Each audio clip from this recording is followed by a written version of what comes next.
জ্যোতিষশাস্ত্র মতে আজকের গ্রহদের অবস্থান। চন্দ্র অবস্থান করবে মকর রাশিতে উত্তর আষাঢ়া নক্ষত্রে। একই স্থান মকর রাশিতে তুঙ্গস্থ মঙ্গল ধনিষ্ঠা নক্ষত্র অবস্থান করবে। দ্বিতীয় স্থান কুম্ভ রাশিতে রাহু অবস্থান করবে শতভিষা নক্ষত্রে। একই স্থানে রবি ধনিষ্ঠা নক্ষত্রে এবং বুধ ও শুক্র শতভিষা নক্ষত্রে অবস্থান করবে।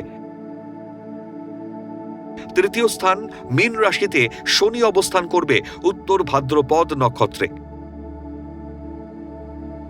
ষষ্ঠ স্থান মিথুন রাশিতে বক্রী বৃহস্পতি অবস্থান করবে পুনর্বসু নক্ষত্রে। অষ্টম স্থান সিংহ রাশিতে কেতু পূর্ব ফাল্গুনী নক্ষত্রে অবস্থান করবে। আজকের দিনে জন্মগ্রহণ করলে রাশি মকর, নক্ষত্র উত্তর আষাঢ়া, তিথি কৃষ্ণা ত্রয়োদশী,